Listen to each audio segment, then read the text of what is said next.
बात का भी भरोसा है कि बदलाव ही सत्य है और बदलेगा।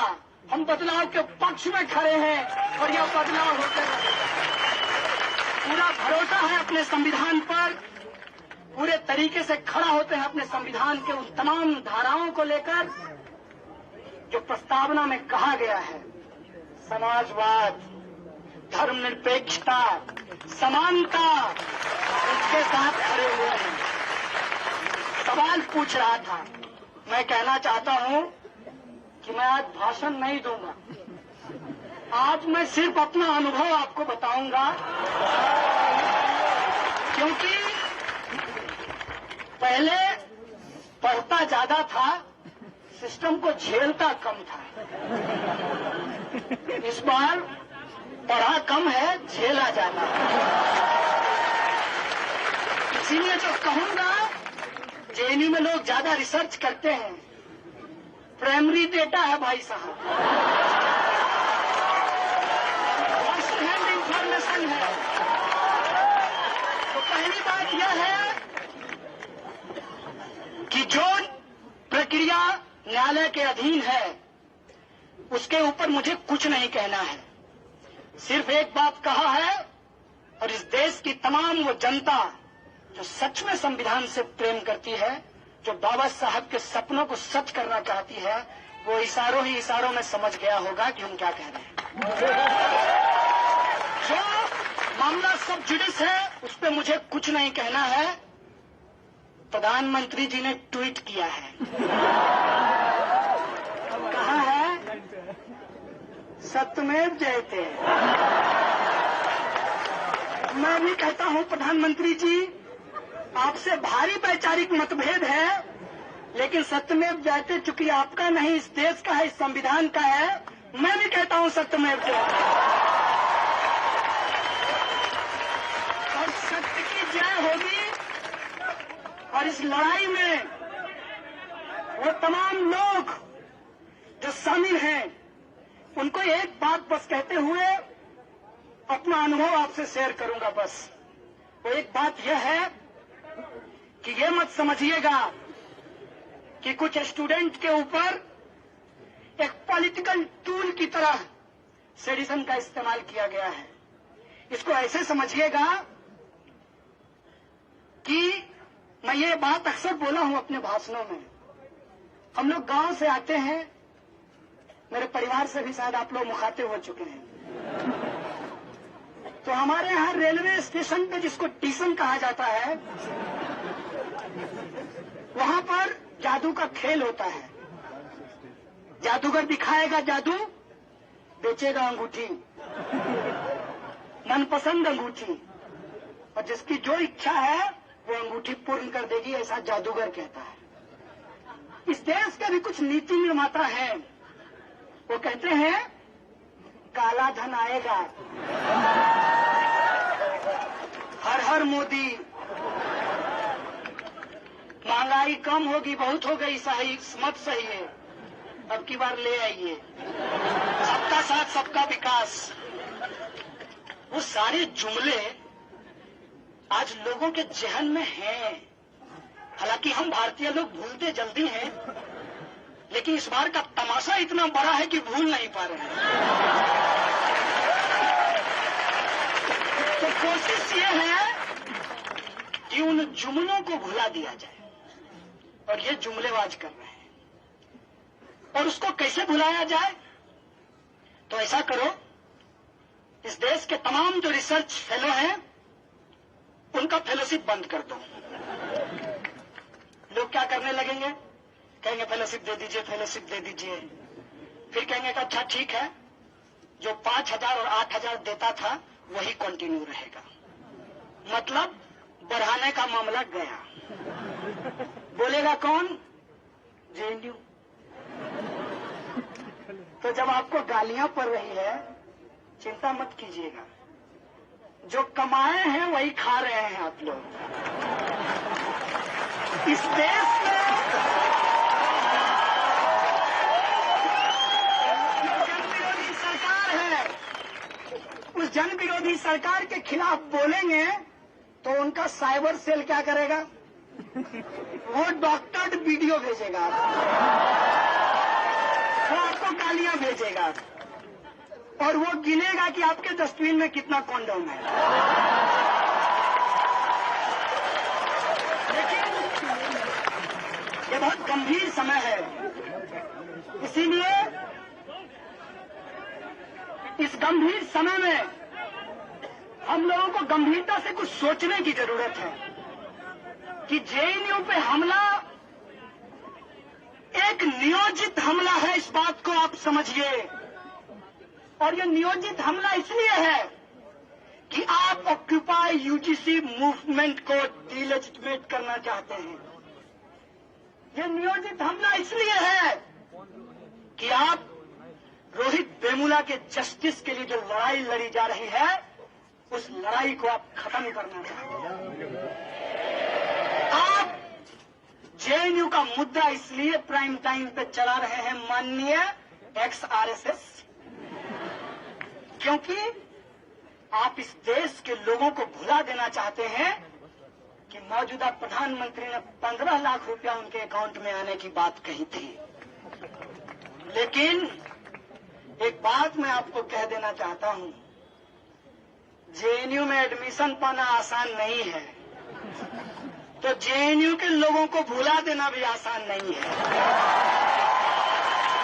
आप अगर चाहते हैं कि हम भुला देंगे, तो हम आपको बार बार याद करा देना चाहते हैं कि इस देश की सत्ता ने जब जब अत्याचार किया है, जेएनयू से बुलंद आवाज आई है और हम उसी को दोहरा रहे हैं और हम सत्ता को याद करा रहे हैं। हम हमारी लड़ाई को डाइल्यूट नहीं कर सकते। क्या कह रहे हैं? एक तरफ देश के सीमाओं पे नौजवान मर रहे हैं, मैं सैल्यूट करना चाहता हूं उनको जो लोग सीमा पे मर रहे हैं। मेरा एक सवाल है, जेल में मैंने एक बात सीखी है कि जब लड़ाई विचारधारा की हो तो व्यक्ति को बिना मतलब का पब्लिसिटी नहीं देना चाहिए। इसीलिए मैं उस लीडर का नाम नहीं लूंगा। बीजेपी के एक नेता ने लोकसभा में कहा कि नौजवान सीमा पे मर रहे हैं। मैं पूछना चाहता हूं कि वो आपका भाई है या फिर इस देश के अंदर जो करोड़ों किसान आत्महत्या कर रहे हैं, जो रोटी उगाते हैं हमारे लिए, और उन नौजवानों के लिए जो उस नौजवान के पिता भी हैं, उसके बारे में तुम क्या कहना चाहते हो? वो उस देश के शहीद हैं।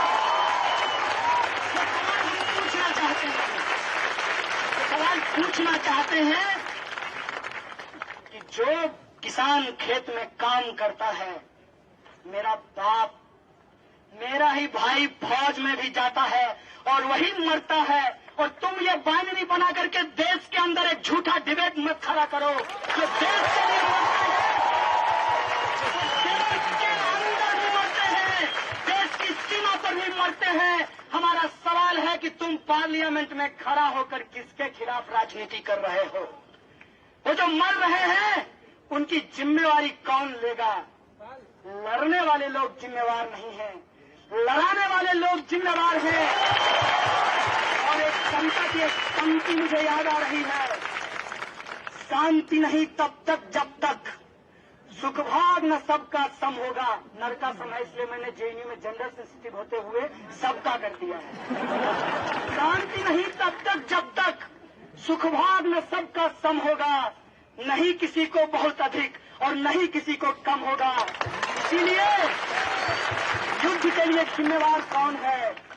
कौन लड़ाता है लोगों को?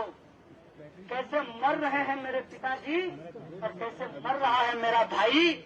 हम पूछना चाहते हैं ये बाइनरी बनाने वाले प्राइम टाइम के 2 टकिए स्पीकरों से।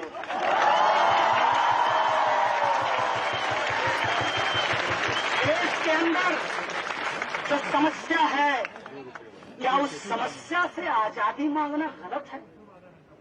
ये क्या कहते हैं, किससे आजादी मांग रहे हो? तुम ही बता दो कि क्या भारत ने किसी को गुलाम कर रखा है? नहीं, तो ऑब्वियसली भारत से नहीं मांग रहे हैं। भारत से नहीं मेरे भाइयों, भारत में आजादी मांग रहे हैं।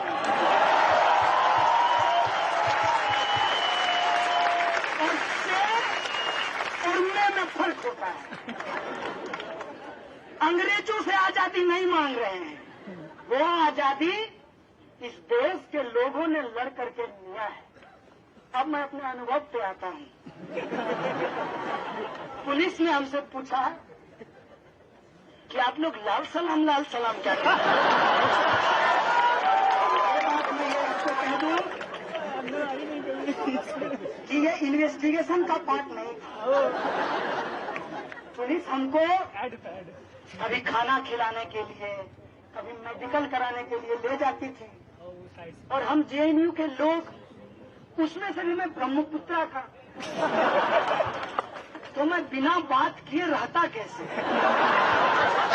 तो मैं उनसे बात करने लगा, और बात किया तो वो आदमी भी वैसा निकला जैसा मैं। देश के अंदर पुलिस में कौन नौकरी करता है?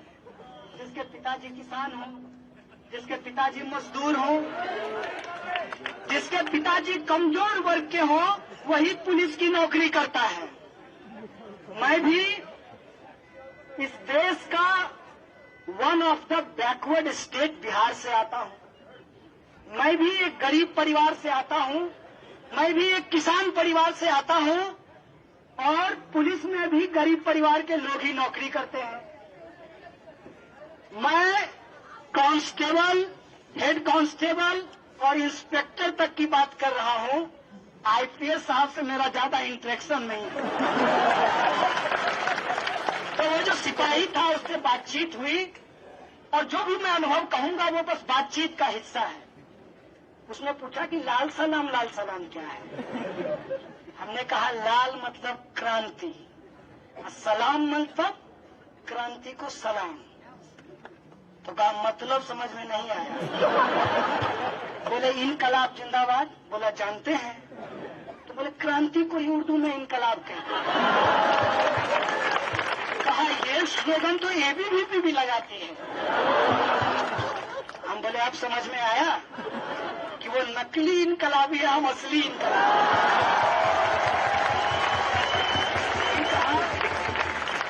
बताइए कि आप लोगों को बहुत सस्ता सब कुछ जेएनयू में मिला है। हम बोले एक बात बताएं। बोला बताइए।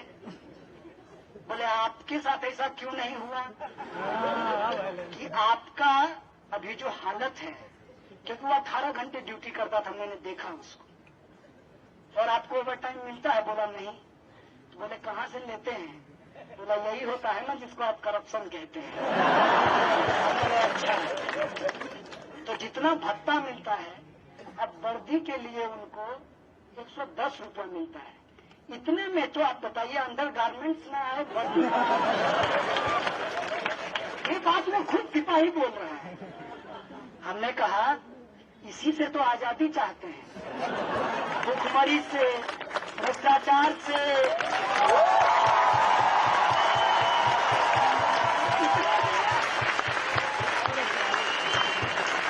हरियाणा में एक आंदोलन शुरू हो गया, और आप सब लोग जानते हैं कि दिल्ली पुलिस में ज्यादातर लोग हरियाणा से आते हैं। मैं उनको बहुत सैल्यूट करता हूं, क्योंकि वो लोग बहुत मेहनती लोग होते हैं। तो हमने कहा ये आरक्षण, बोला जातिवाद बहुत खराब है। हम बोले इसी जातिवाद से तो आजादी चाहते हैं जिससे। बोला इसमें तो कोई गलत नहीं है, इसमें तो कोई देशद्रोह नहीं है।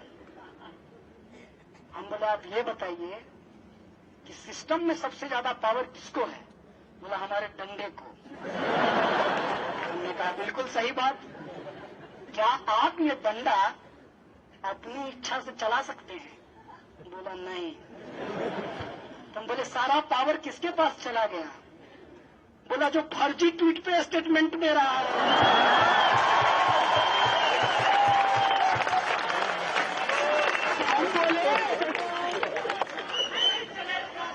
हम बोले हम इसी फर्जी ट्वीट करने वाले जो संघी लोग हैं उनसे आजादी चाहते हैं। सच कहें दोस्त, अब ऐसा लगता है कि हम और तुम एक साथ खड़े हैं। हम बोले यार इसमें एक दिक्कत है कि अब सारे मीडिया के लोगों को नहीं कह रहा हूं, हम्बली बोल रहा हूं, क्योंकि सारे मीडिया के लोग वेतन वहां से नहीं पाते हैं, कुछ लोग वहीं से वेतन पाते हैं। और मीडिया में काम करते करते उधर पार्लियामेंट में रिपोर्टिंग करते करते अंदर जाने के प्रयास में है, तो उन लोगों ने ही ना ऐसा माहौल बना दिया है कि हम आपसे 1-to-1 बात करते हैं और वो देखिए सनसनीखेज ऐसा कर दिए हैं। मतलब सच कहो दोस्त, तो मेरी तो ये इच्छा हुई थी कि जब तुम आओगे, क्योंकि तुम्हारा नाम एफआईआर में आ गया था, हम बोले एफआईआर से पहले एबीवीपी के पर्चे में आ गया था। एबीवीपी का पर्चा में पहले नाम लिख दिया था हम तमाम एक्यूज का, एफआईआर में बाद में नोट हुआ है। तो बोला हम सोचे थे कि तुम आओगे तो बहुत पीटेंगे, लेकिन तुमसे बात करके मेरी इच्छा हो रही है कि मैं उनको जाकर के पीट दूं।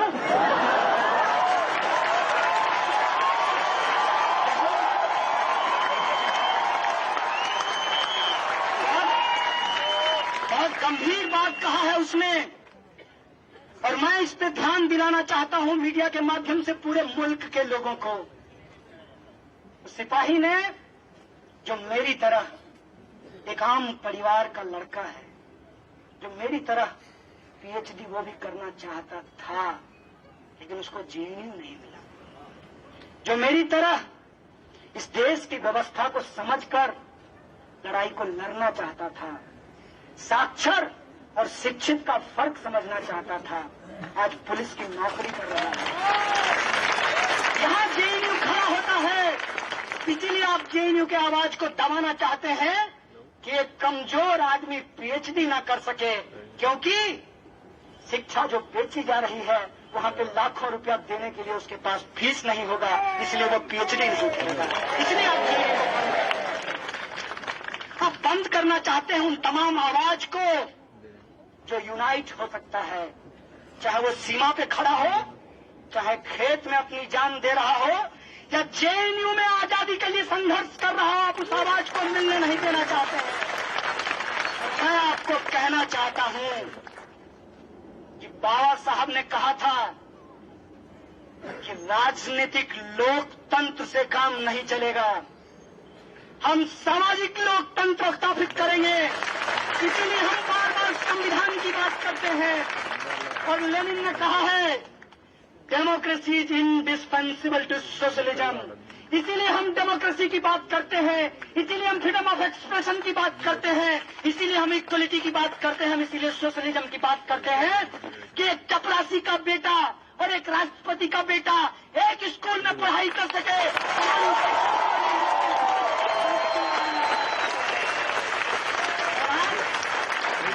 आवाज को दबाना चाहिए, लेकिन क्या इत्तेफाक है, विज्ञान में कहा गया है कि आप जितना दबाओगे उतना ज्यादा प्रेशर होगा, लेकिन इनको विज्ञान से कोई लेना देना नहीं है, क्योंकि विज्ञान पढ़ना एक बात है, वैज्ञानिक होना बहुत दूसरी बात है। तो वो लोग जो वैज्ञानिक सोच इस देश में रखते हैं, अगर उनके साथ संवाद स्थापित किया जाए तो इस मुल्क के अंदर जो आजादी हम मांग रहे हैं, भूखमरी और गरीबी से, शोषण और अत्याचार से, दलितों, आदिवासियों, महिलाओं और अल्पसंख्यकों के अधिकार के लिए, वो आजादी हम लेकर रहेंगे। और वो आजादी इसी संविधान के द्वारा, इसी संसद के द्वारा और इसी न्यायिक प्रक्रिया के द्वारा हम सुनिश्चित करेंगे। इस मुल्क में ये हमारा सपना है, यही बाबा साहब का सपना था, यही साथी रोहित का सपना है। रहे हो, उस कंटिन्यूएशन में जिस आंदोलन को तुम दबाना चाहे थे, वो आंदोलन कितना बड़ा बनकर के उभरा है, कितना बड़ा बनकर के खड़ा हुआ है, इस बात को देखिए।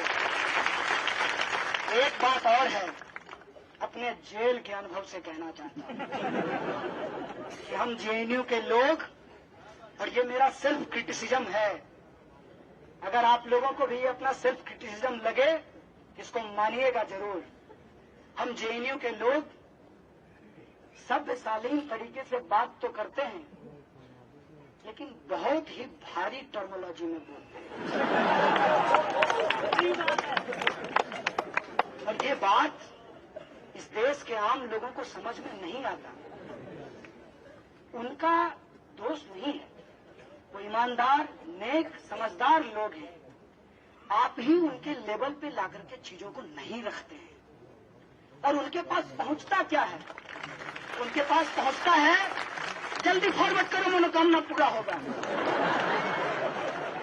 जल्दी फॉरवर्ड करो, मनोकामना पूरा होगा। ज्यादा से ज्यादा ग्रुप में भेज दो।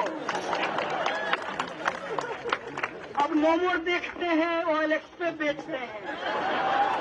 ये जो बेचने की मानसिकता बनाई गई है इस देश के अंदर, उसके साथ हमको संवाद स्थापित करना है।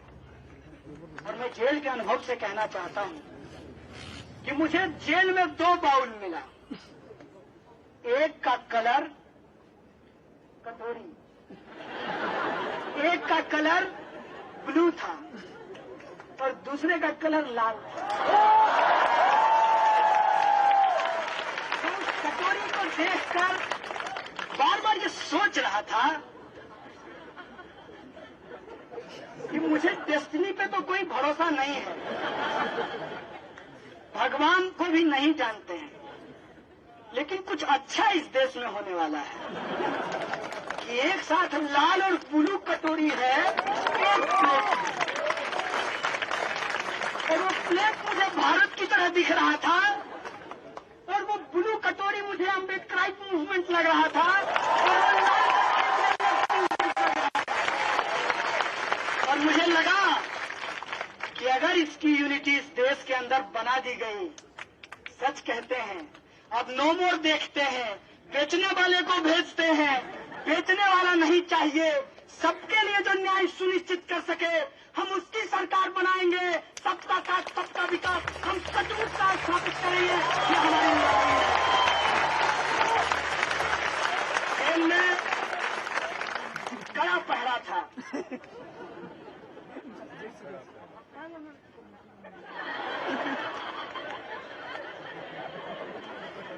लाए हैं आपके लिए,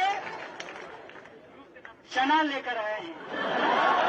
और एक कहावत है, जब तक जेल में चना रहेगा, आना जाना लगा रहेगा। हालांकि बहुत देर हो गया है जेएनयू के लिए, बहुत दिनों के बाद जेएनयू के स्टूडेंट को जेल भेजा गया है, काफी लंबे समय के बाद। क्योंकि काफी लंबे समय के बाद एक मजेदार बात बता देता हूं, जो उससे जुड़ा हुआ है। आज माननीय प्रधानमंत्री जी का आदरणीय, बोलना पड़ेगा ना,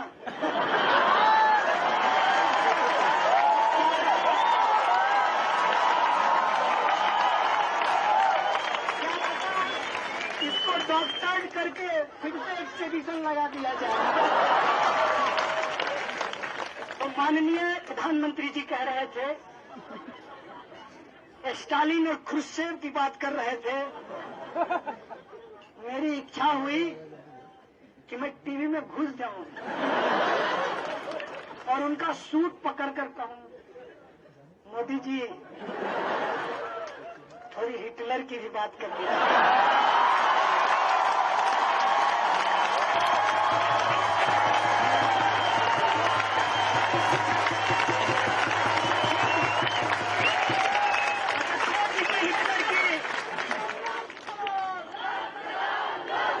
छोड़ दीजिए हिटलर की, मुसोलिनी की बात कर दीजिए, जिसकी काली टोपी लगाते हैं, जिससे आपके गुरुजी गोलवलकर साहब मिलने गए थे। और भारतीयता की परिभाषा जर्मन से सीखने का उपदेश दिया था। तो हिटलर की बात, ख्रुश्चेव की बात, प्रधानमंत्री जी की बात, उसी वक्त योजना की बात हो रही थी। 100 बार हम सूरज को चंद्रमा चंद्रमा कहेंगे तो वो चंद्रमा हो जाएगा, वो सूरज ही रहेगा। 1000 बार कह लीजिए। आप झूठ को ही झूठ बना सकते हैं, आप सच को झूठ नहीं बना सकते। और यह जो आपकी साजिश है, इनका ध्यानाकर्षण प्रस्ताव जैसे लोकसभा में ये लाते हैं, बाहर में, लोकसभा के बाहर देश में ध्यान भटकाओ प्रस्ताव इनका चलता है। जनता के जो वाजिब सवाल हैं, उनसे लोगों को भटका दिया जाए, लोगों को फंसा दिया जाए, किसमें नया नया एजेंडा है। इधर ऑक्यूपाई यूजीसी चल रहा था, साथी रोहित की हत्या हो गई। साथी रोहित के लिए आवाज उठाया, देखते देखते देखिए देश का सबसे बड़ा देशद्रोह, राष्ट्रद्रोहियों का अड्डा, ये चला दिया। ज्यादा दिन चलेगा नहीं, तो इनकी अगली तैयारी है, राम मंदिर बनाएंगे। आज की बात बताता हूं, आज एक सिपाही से बात हुई है निकलने से पहले। कहा धर्म मानते हो? हमने कहा धर्म जानते ही नहीं, पहले जान लें फिर मानेंगे। बोला किसी परिवार में तो पैदा हुए होंगे। हमने कहा इत्तेफाक से हिंदू परिवार में पैदा हुए। तो कहा कि कुछ है जानकारी? हमने कहा मेरी जितनी जानकारी है उसके हिसाब से भगवान ने ब्रह्मांड को रचा है और कण-कण में भगवान है। आप क्या कहते हैं? हमने कहा, उसने कहा बिल्कुल सही बात है। तो हम बोले कुछ लोग जो है भगवान के लिए कुछ रचना चाहते हैं, इस पे आपकी क्या राय है?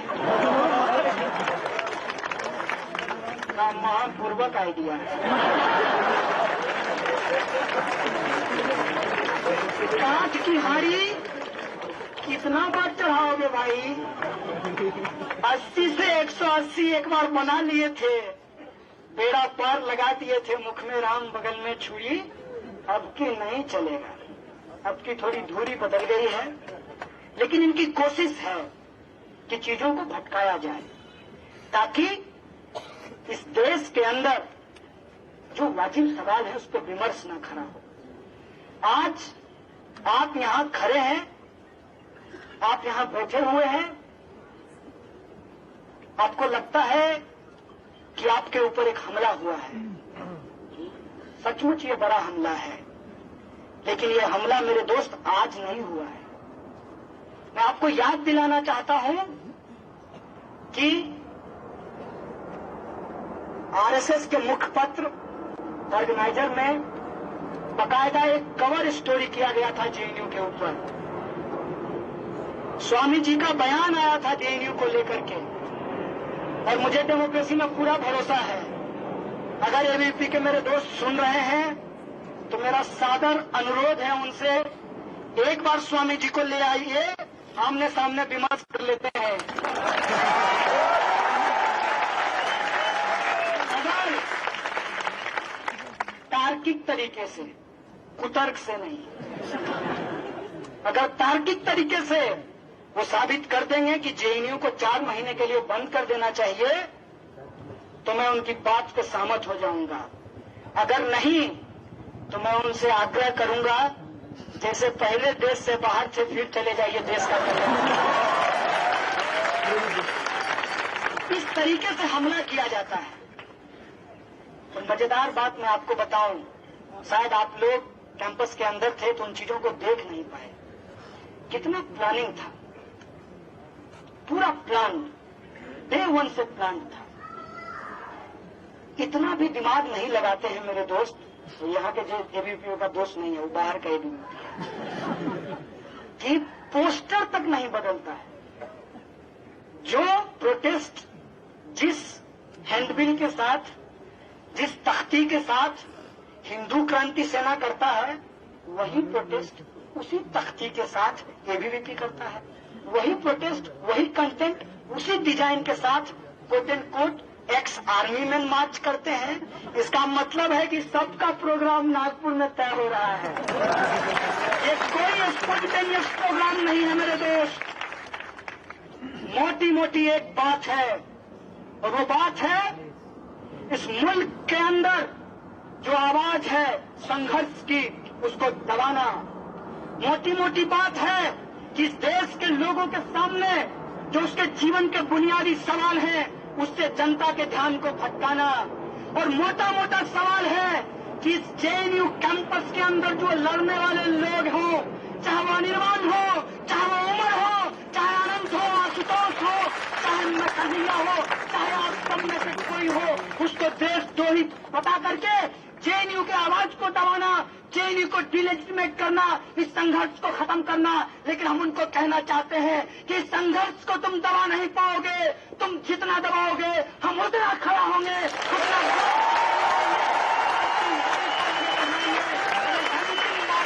मेरे दोस्त। ये लंबी लड़ाई है, बिना रुके, बिना झुके, बिना सांस लिए इस लड़ाई को हमको आगे बढ़ाना है।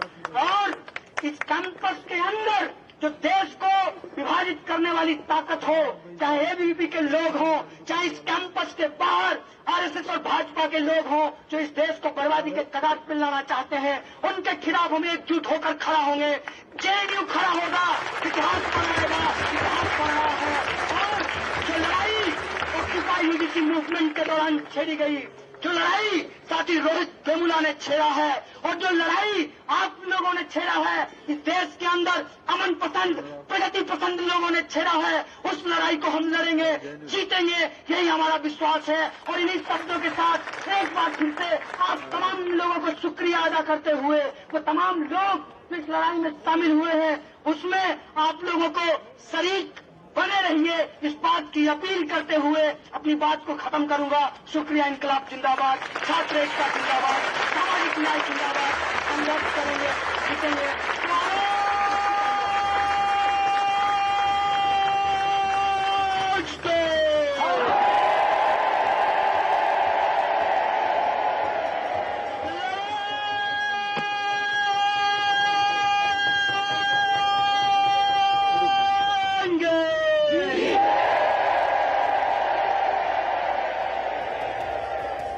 साथियों को बहुत बहुत धन्यवाद।